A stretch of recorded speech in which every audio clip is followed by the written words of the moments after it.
वंदे अहं श्रीगुरु श्रीयुतपदकमलं श्रीगुरून् वैष्णवांश श्रीरूपं साग्रजातं सहगण रघुनाथान्वितं तं सजीवं साद्वैतं सवधूतं परिजनसहितं कृष्णचैतन्यदेवं श्रीराधाकृष्णपादान् सहगण ललिता श्रीविशाखान्वितं नमो विष्णुपादाय भगवते प्रियात्मने भक्ति केवल पृष्ठाय गुरुवर्गनुगामिने भक्ति सुंदर सन्यासी नामिने भक्ति रूपिणे गौड़ीय शास्त्र गौरांग ख्याति प्रकाश कीर्तये नमो महावदन्नाय कृष्ण प्रेम प्रदायते कृष्णाय कृष्ण चैतन्य नामने गौरतिशे नमो नमो अजानुलंबित भुजौ कनकावदात्तौ संकीर्तनैकपितरौ कमलायताक्षौ विश्वम्भर द्विजवरौ जुगधर्मपालौ वंदे जगत्प्रियकरौ करुणाय अवतारौ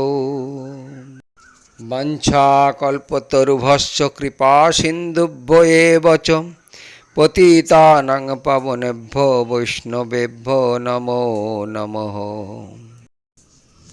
हरे कृष्ण। आज के आमरा विभिन्न तीर्थ दर्शन करते करते भागवत कथा आस्वादन करब। अयोध्या, वाराणसी, त्रिवेणी, दशाश्वमेध घाट, मणिकर्णिका घाट, नैमिषारण्य, सरजू नदी, गोमती एवं जेखाने व्यासदेव आचार्य भागवत कथा रचना करेছিলেন ও সুখদেব आचार्य যেখানে বসে ভাগবত কথা শুনিয়েছিলেন ইত্যাদি জায়গা আমরা দর্শন করতে করতে শ্রীল সচ্চিদানন্দ ভক্তিবিনোদ ঠাকুরের জীবনী লীলা আস্বাদন করব। প্রথম পর্ব। হরে কৃষ্ণ। नमो भक्तिविनोदाय सच्चिदानंद नामिने गौरशक्ति स्वरूपाय रूपानुगवरायते। শ্রীশিল সচ্চিদানন্দ ভক্তিবিনোদ ঠাকুর মহাশয় শ্রী গৌর সুন্দরের নিজ জন ছিলেন। তিনি রূপানুগ ধারায় শ্রী গৌর সুন্দরের লুপ্তপ্রায় বাণী মর্তলোকে পুনঃ প্রচার করেছিলেন। তার গুণ ছিল অমিত ও অপার। তার জীবনী আলোচনা করার মতো পারঙ্গতা আমার নাই। তথাপি আত্মপবিত্রতা করবার জন্য কিছুটা চেষ্টা করছি মাত্র। কান্নকুব্জ কায়স্থ প্রবর শ্রী পুরুষোত্তম দত্ত তাঁর সপ্তদশ পর্যায়ে শ্রী গোবিন্দ শরণ দত্ত তিনি দিল্লীশ্বরের কৃপায় গঙ্গা তটে ভূসম্পত্তি প্রাপ্ত হন। তিনি তথায় গোবিন্দপুর নামে গ্রাম পত্তন করেন।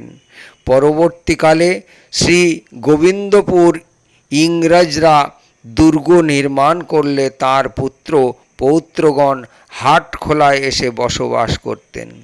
তখন থেকে তারা হাটখোলার দত্ত নামে পরিচিত। পুরুষোত্তম দত্তের একবিংশ পর্যায়ে মহানুভব শ্রী মদন মোহন দত্ত জন্মগ্রহণ করেন।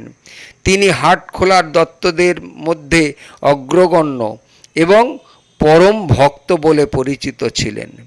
প্রেতশিলাদি তীর্থে যেসব কীর্তি বর্তমান তা বঙ্গবাসী মাত্রই অবগত আছেন। শ্রী মদন মোহন দত্তের পৌত্র ছিলেন শ্রী রাজবল্লভ দত্ত। তিনি সাধক ও দৈবজ্ঞ পুরুষ ছিলেন।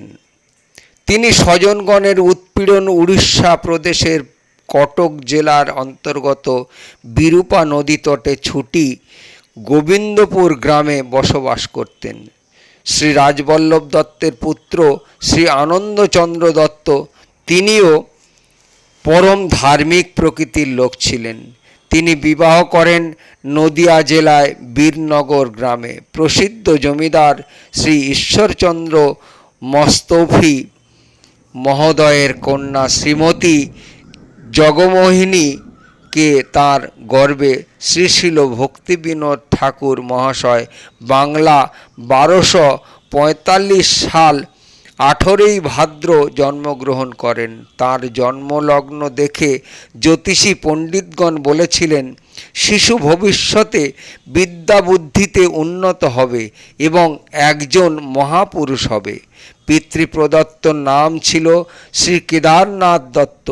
ঠাকুর মহাশয় 11 বৎসর বয়সে পিতৃহারা হয়ে মাতামহের আলয়ে প্রতিপালিত হন। তার মাতামহের ন্যায় ধনাঢ্য জমিদার নদিয়া জেলায় তখন ছিল না। বীরনগরে তার প্রসিদ্ধ অট্টালিকা দেখবার জন্য অনেক জায়গা থেকে লোক আসত। শ্রী ঠাকুর মহাশয়ের বড় 2 ভাই কালক্রমে পরলোক গমন করেন।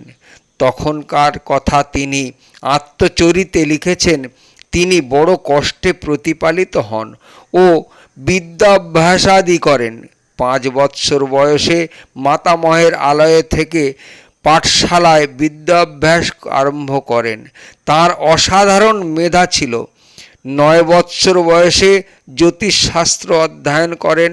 অল্পকাল মধ্যে রামায়ণ মহাভারত প্রভৃতি গ্রন্থ বিশদভাবে পাঠ করেন। ঠাকুর মহাশয়ের 12 বছর বয়সে বিবাহ হয়েছিল। পত্নীর বয়স মাত্র 5 বছর ছিল। শৈশবকালে তাকে সকলে ভূতের ভয় দেখাতো। তিনি ভূতের ভয়ে বাগিচায় গিয়ে আম জাম খেতে পারতেন না। ভয় কি করে যায় তা একদিন মাতামহের ভাণ্ডার রক্ষয়িত্রীকে জিজ্ঞাসা করলেন। সে বললে, রাম রাম বললে ভূত পালায়। তার কাছ থেকে ভূত তাড়ানো মন্ত্র পেলে সর্বদা রাম রাম জপ করতে লাগলেন, আর ভূতের ভয় করেন না। স্বচ্ছন্দে আম জাম খেতে পারেন। অন্যান্য ছেলেদেরও রাম রাম বলতে বললেন। পাড়ায় যাদের ঘরে রামায়ণ মহাভারত পাঠ হতো তথায় যেতেন। রামের কথা তার খুব ভালো লাগত। তিনি পুরোহিত ব্রাহ্মণকে জিজ্ঞাসা করলেন, ঠাকুর কথা বলে না কেন? পুরোহিত বললেন, কলিকালে ঠাকুর কথা বলে না, কারো কারো কাছে বলেন। তিনি মন্দিরে ঢুকে শিবের মাথায় হাত দিয়ে পালাতেন। কোনো দিন কথা বলতেন, মন্দিরের ভিতরে প্রতিধ্বনি শুনে মনে করতেন ঠাকুর কথা বলছে। বৃদ্ধাদের কাছে রাম ও কৃষ্ণ সম্বন্ধে নানা প্রশ্ন জিজ্ঞাসা করতেন। শৈশব হতেই ভগবানের প্রতি তাঁর দৃঢ় অনুরাগ প্রকাশ পায়। জগৎ কি, আমরাই বা কে, এইসব বিষয়ে 10 বছর বয়স হতে ঠাকুরের মনে অনুসন্ধিৎসা জাগে। কলিকাতায় মেসোমশায়ের কবি কাশীপ্রসাদ ঘোষের বাড়িতে থেকে তিনি কলেজে পড়াশুনো করতেন লাগলেন। এই সময় বিশেষ সাহিত্য চর্চা করতেন ও সাময়িক পত্রিকায় প্রবন্ধ লিখতেন। তিনি ঈশ্বরচন্দ্র বিদ্যাসাগর মহোদয়ের পরম স্নেহাসম্পদ ছাত্র ছিলেন। বিদ্যাসাগর মহোদয়ের বোধোদয় পুস্তকে ঈশ্বর নিরাকার স্বরূপ এই উক্তি পাঠ করে ঠাকুর মহাশয় একদিন বিদ্যাসাগর মহাশয়কে জিজ্ঞাসা করলেন, ঈশ্বরকে দেখে তিনি তার স্বরূপ নির্ণয় করেছেন কিনা। বিদ্যাসাগর মহাশয় সরলভাবে ছাত্রের নিকট ঈশ্বর সম্বন্ধে স্বীয় অনভিজ্ঞতার কথা স্বীকার করলেন। সিপাহী বিদ্রোহের অব্যবহিত পরে 1858 খ্রিস্টাব্দে ঠাকুর মহাশয় পিতামহ রাজবল্লভ দত্তকে দেখবার জন্য উড়িষ্যা অভিমুখে যাত্রা করেন। বাষ্পীয় যান তখনও হয় নাই। যেখানে হোক পদব্রজেই যেতে হতো। পদব্রজেই তিনি মাতা ও পত্নীকে নিয়ে অতি কষ্টে উড়িষ্যা ছুটি গোবিন্দপুরে পিতামহের কাছে এলেন। তাদের দেখে পিতামহ কাঁদতে লাগলেন। পিতামহ খুব বৃদ্ধ হয়েছিলেন, তথাপি রাত্র 12টার পর স্বহস্তে খিচুড়ি তৈরি করে খেতেন। দিনের বেলায় জপ আদি করতেন। তিনি সন্ন্যাসীদের ন্যায় অরুণ বস্ত্র পরতেন। একদিন তার পিতামহ মহোদয় দ্বিপ্রহর সময়ে তাকিয়ায় ঠেস দিয়ে বসে নাম জপ করতে লাগলেন। স্বলিখিত জীবনী পৃষ্ঠা 93। এমন সময় ঠাকুর মহাশয় ভোজন করে এলেন। দাদা মহাশয় তখন বলতে লাগলেন, আমার মৃত্যুর পর তোমরা আর এদেশে থেকো না। 27 বছর বয়সে তোমার বড় চাকরি হবে। আমি আশীর্বাদ করছি তুমি এক বড় বৈষ্ণব হবে। এই কথা বলা মাত্রই তার ব্রহ্মতালু ভেদ করে জীবন নির্গত হলো। ঠাকুর মহাশয় যথাশাস্ত্র বিধানে পিতামহের তর্পণ কৃত্যাদি সমাপ্ত করলেন। ঠাকুর মহাশয় ঈশ্বরচন্দ্র বিদ্যাসাগর মহোদয়ের চেষ্টায় ভদ্রকের উচ্চ বিদ্যালয়ের হেডমাস্টারি পেলেন। বেতন মাত্র 45 টাকা। ভদ্রকে থাকাকালে মঠস অফ উড়িষ্যা নামে ইংরাজি পুস্তক লেখেন। ইতপূর্বে তিনি পুরী, সাক্ষীগোপাল ও ভুবনেশ্বর আদি বিশেষভাবে দর্শন করে আসেন। ভদ্রকে 1267 সালের ভাদ্র মাসে তাঁর প্রথম পুত্রের জন্ম হয়। সেই পুত্রের নাম অন্নদা প্রসাদ। এবছর তিনি মেদিনীপুরে একটি উচ্চ ইংরাজি বিদ্যালয়ে শিক্ষকতার কার্য পান। পূর্ব হতেই ঠাকুর মহাশয়ের বৈষ্ণব ধর্মের প্রতি পূর্ণ শ্রদ্ধা ছিল। একদিন ওই স্কুলের পণ্ডিতের নিকট প্রসঙ্গক্রমে জানতে পারলেন যে চৈতন্য মহাপ্রভু বঙ্গদেশে জন্মগ্রহণ করেছিলেন এবং আপামরে কৃষ্ণ প্রেম ভক্তি দান করেছিলেন। সেদিন থেকে তিনি শ্রী চৈতন্য দেবের সম্বন্ধে বিস্তারিত জানবার জন্য বড়ই উদ্গ্রীব হন। তখন যেখানে সেখানে বৈষ্ণব গ্রন্থ পাওয়া যেত না। মেদিনীপুরে ঠাকুর মহাশয়ের পত্নী কঠিন রোগে মারা গেলেন।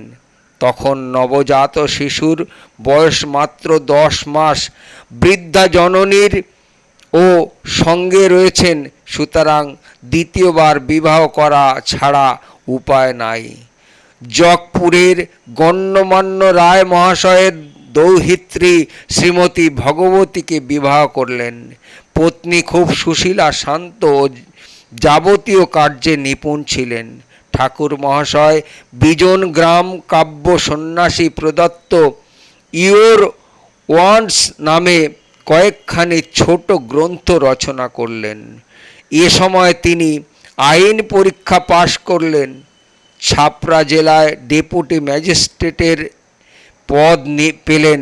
কিছুদিন তথায় কাজ করবার পর কয়েকটা পরীক্ষা দিয়ে দিনাজপুরে ডেপুটি ম্যাজিস্ট্রেটের পদ পেলেন। ছাপড়ায় থাকাকাল তিনি গৌতম মুনির আশ্রমটি দর্শন করেন। তিনি যখন যেখানে যেতেন ধর্ম সম্বন্ধীয় সমস্ত ব্যাপার বিশেষভাবে অনুসন্ধান করতেন। মাঝে মাঝে কলিকাতা আসতেন এবং বড় দাদা দ্বিজেন্দ্রনাথ ঠাকুরের বাড়িতে থাকতেন। একবার ঠাকুর মহাশয় কঠিন রোগে আক্রান্ত হন। সে খবর পেয়ে ঈশ্বরচন্দ্র বিদ্যাসাগর মহোদয় পত্রে এক ঔষধের কথা লিখে পাঠান। সেই ঔষধ তৈরি করে খেয়ে ঠাকুর মহাশয় শীঘ্র সুস্থ হন।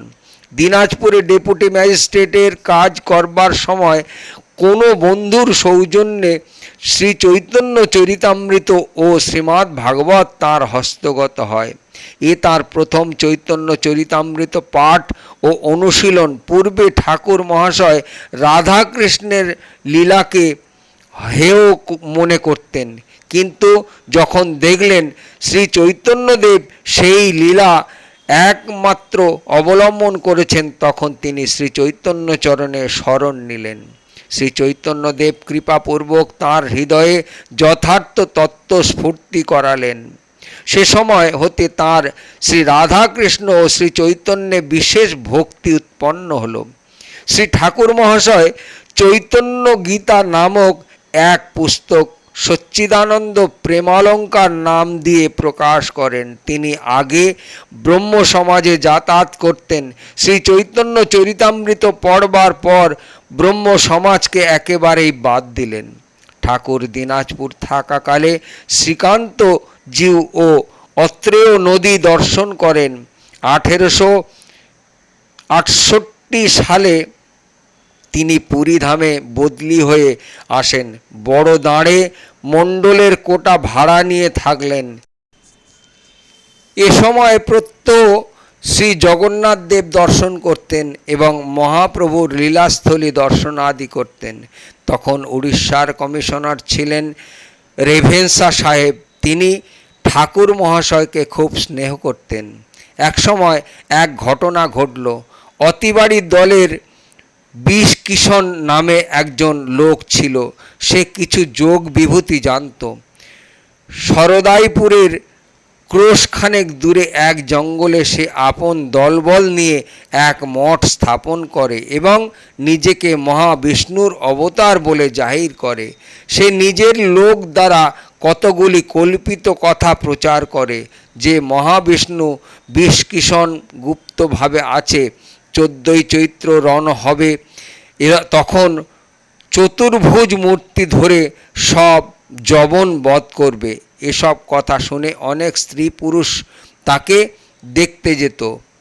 ভৃঙ্গারপুরের চৌধুরী রমণীদের সম্বন্ধে কোনো কেলেঙ্কারি হয় চৌধুরীরা ব্যাপারটা কমিশনার রেভেনশা সাহেবকে জানান। তিনি ঠাকুর মহাশয়কে তদারক করতে পাঠান। ঠাকুর মহাশয় পুলিশের হেডকে নিয়ে রাত্রিকালে সেই জঙ্গলে গিয়ে বিষকিশনের সঙ্গে আলাপ করেন। বিষকিশন দৃঢ় প্রতিজ্ঞ করে যে ইংরাজ রাজ ধ্বংস করবেই। পেছন থেকে ডিস্ট্রিক্ট সাহেব সব কথা শুনলেন। পরদিন বিষকিশনকে গ্রেপ্তার করে পুরীর জেলে পাঠানো হয়। তারপর বিচারে 1.5 বছর তার কারাদণ্ড হয়। বিষকিশনের জটা কেটে ফেলা হলো। এ সময় তার দলের প্রায় 1000 খানেক লোক পুরীতে উৎপাত করছিল। এজন্য অনেকে বলেছিলেন তাকে মুক্ত করে দিলে ভালো হয়। কিন্তু ধর্মপরায়ণ সত্যপ্রিয় ঠাকুর মহাশয় কারোর কথায় কান দিলেন না। এ সময় যোগী বিষকিশন কিছু যোগ বিভূতি প্রকট করেছিলেন। তাতে ঠাকুর মহাশয় ও তার পুত্র কন্যাদির কিছু ক্লেশ হয়েছিল, কিন্তু তিনি তাতে ভ্রুক্ষেপ করেন নাই। জেলেই বিষকিশন মারা যায়। এরপর দিনাজপুরে একজন নিজেকে ব্রহ্মা বলে পরিচয় দিয়ে উৎপাত করতে থাকলে ঠাকুর মহাশয় তাকেও অনুরূপ শাস্তি প্রদান করেন। পুরীতে ঠাকুর মহাশয় শ্রী গোপীনাথ পণ্ডিত, শ্রী হরিদাস মহাপাত্র ও মার্কণ্ডেয় মহাপাত্র প্রভৃতি সজ্জন সঙ্গে শ্রী ভাগবত পাঠ এবং শ্রীধর টিকা আলোচনা করবার খুব সুযোগ লাভ করেন। এই সময় তিনি ষট সন্দর্ভ ও গোবিন্দ ভাষ্য নকল করে তা অধ্যয়ন করেন। ভক্তি রসামৃত সিন্ধুও পাঠ করেন। হরিভক্তি কল্পলতিকা নকল করেন এবং দত্ত কৌস্তব নামক গ্রন্থ রচনা করেন। শ্রীকৃষ্ণ সংহিতার অনেক শ্লোক সেই সময় রচনা করেন তিনি। শ্রী জগন্নাথ বল্লভ উদ্যান ভাগবত সংসদ স্থাপন করেন। সে সভায় অনেক সজ্জন পণ্ডিত আসতেন। সিদ্ধ রঘুনাথ দাস বাবাজি মহাশয় ঠাকুর মহাশয়ের সঙ্গে মিশতেন না। অন্য কাকেও তার সঙ্গে মিশতে নিষেধ করতেন। কিছুদিন বাদ তার মাহাত্ম্য বুঝতে পারলেন। একদিন ঠাকুরের কাছে গিয়ে ক্ষমা প্রার্থনা করে বললেন, আপনার তিলক মালা না দেখে আমি আপনাকে অবজ্ঞা করেছি, ক্ষমা করুন। ঠাকুর বললেন, বাবাজি মহাশয়, আমার কি দোষ? তিলকমালা দীক্ষাগুরু দিয়ে থাকেন। মহাপ্রভু এখনও দীক্ষাগুরু জুটিয়ে দেন নাই। কেবল মালা সাহায্য হরিনাম জপ করি। এ অবস্থায় নিজের মনোমতো তিলক মাল্য নেয়া কি ভালো? শ্রী রঘুনাথ দাস বাবাজি সব বুঝতে পেরে ঠাকুর মহাশয়কে খুব প্রশংসা করতে লাগলেন। মাহাত্র শ্রী স্বরূপ দাস বাবাজি একজন বড় বৈষ্ণব ছিলেন। ঠাকুর মহাশয় প্রায় সময় তার দর্শনে যেতেন। তিনি তাকে অনেক উপদেশ দিতেন। ঠাকুর মহাশয় শ্রী জগন্নাথের অড়হর ডাল খুব পছন্দ করতেন। তিনি মন্দিরে প্রবেশ করতেই কে যেন তাকে ডাল এনে দিতেন।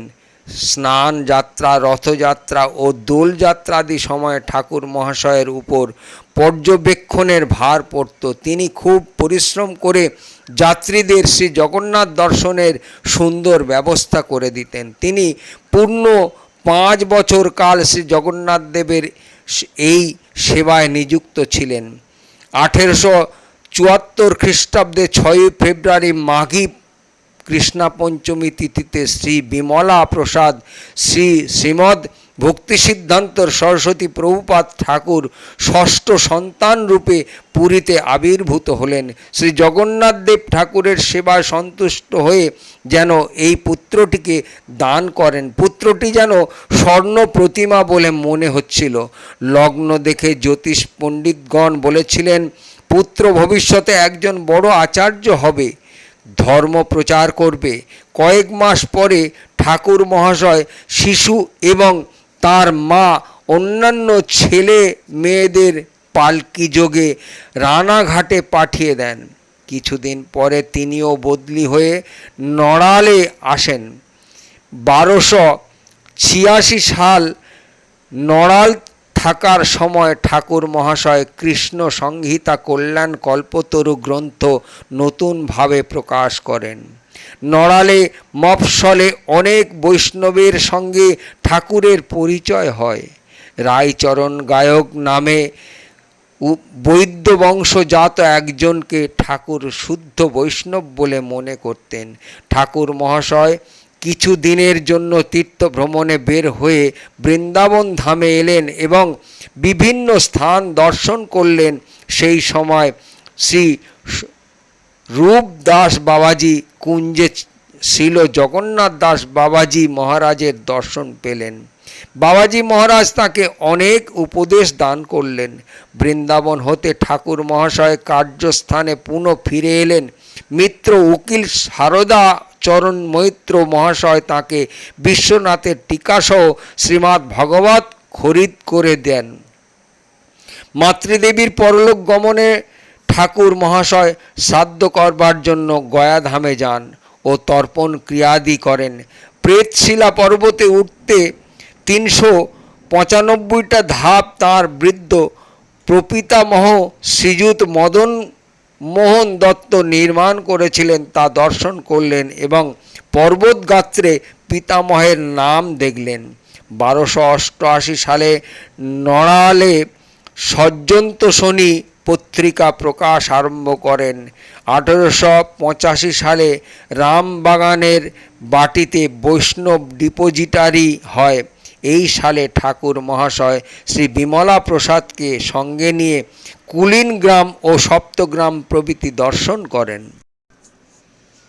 1886 সালে শ্রীরামপুর থাকার সময় চৈতন্য শিক্ষামৃত রচনা ও প্রকাশ করেন। শ্রী বিশ্বনাথ চক্রবর্তী টিকার সহিত স্বয়ং রসিক রঞ্জন নামে অনুবাদ লিখে একখানি গীতা প্রকাশ করেন। তাতে শিক্ষাষ্টকের সংস্কৃত টিকাও প্রকাশ করেন। শ্রীকৃষ্ণ বিজয় গ্রন্থখানি এই সময় প্রথমবার ছাপা হয়। বৈষ্ণব গ্রন্থ প্রকাশের জন্য তিনি চৈতন্য যন্ত্র নামে প্রেস স্থাপন করেন। শ্রী ঠাকুর মহাশয় ঠিক করেছিলেন চাকরির থেকে অবসর নিয়ে বৃন্দাবনে বাস করবেন। এই সময় কোনো কার্য উপলক্ষে তারকেশ্বরে যান। সেখানে স্বপ্নে শ্রী তারকেশ্বর বললেন, তোমার গৃহের নিকটবর্তী শ্রী নবদ্বীপ ধামে যে কার্য আছে তার কি করলে? স্বপ্ন দেখে তিনি বৃন্দাবনে যাবার ব্যবস্থা স্থগিত করলেন। ঠাকুর মহাশয় গুরুকরণের জন্য অনেক দিন ধরে চিন্তা করছিলেন। স্বপ্নে মহাপ্রভু তাকে জানান, তোমার গুরু বিপিন বিহারী শীঘ্র আগমন করবেন। এমন সময় বিপিন বিহারী গোস্বামীর পত্র পেলেন, তিনি শীঘ্র এসে মন্ত্র দেবেন। শ্রী বিপিন বিহারী গোস্বামী বংশী বদনানন্দ ঠাকুরের বংশধর ছিলেন। গোস্বামী শ্রীল এলেন এবং মন্ত্র দীক্ষা প্রদান করলেন। ঠাকুর চিত্তে বড়ই প্রফুল্লতা লাভ করলেন। ঠাকুর মহাশয় শ্রী চৈতন্য চরিতামৃতের অমৃত প্রবাহ ভাষ্যে লিখেছেন, বিপিন বিহারী তাঁর শক্তি অবতরী, বিপিন বিহারী প্রভুবর, শ্রীগুরু গোস্বামী রূপে দেখি মোরে ভবকূপে, উদ্ধারিলা আপন কিঙ্করে। শ্রী বিপিন বিহারী গোস্বামী বাগনাপাড়ায় বাস করতেন। ঠাকুর মহাশয় যখন কিছুদিনের জন্য কৃষ্ণনগরে ডেপুটি ম্যাজিস্ট্রেট হয়ে এলেন, শ্রী নবদ্বীপ ধাম সম্বন্ধে তিনি বহু চিন্তা করতে লাগলেন। তিনি প্রতি শনিবারে নবদ্বীপ যেতেন এবং প্রভুর লীলাস্থল ঠিক কোথায় তা অন্বেষণ করতেন, কিন্তু কোনো সন্ধান পেলেন না। নবদ্বীপের লোকের শুধু গ্রাসাচ্ছাদনের চিন্তা, পারমার্থিক কোনো সন্ধান নেই। এই সব দেখে ঠাকুর মহাশয় বড়ই দুঃখিত হলেন। একদিন রাত্রে তিনি কমলা প্রসাদ ও একজন কেরানির সঙ্গে ছাদের উপর বসে আছেন। তখন 10টা, খুব অন্ধকার এবং আকাশ মেঘাচ্ছন্ন। এই সময় গঙ্গার পারে উত্তর দিকে এক অপূর্ব আলোকময় অট্টালিকা দেখতে পেলেন। পুত্র কমলা প্রসাদকে জিজ্ঞাসা করলেন, তিনিও দেখেছেন বললেন। কেরানিবাবু কিন্তু কিছুই দেখতে পাননি। শ্রী শ্রীল সচ্চিদানন্দ ভক্তি বিনোদ ঠাকুরের জীবনী লীলা এই পর্যন্ত বিশ্রাম। পরবর্তী লীলা পরবর্তী ভিডিওতে আস্বাদন করুন এবং এখন আপনারা আরতি দর্শন করুন। হরি বল।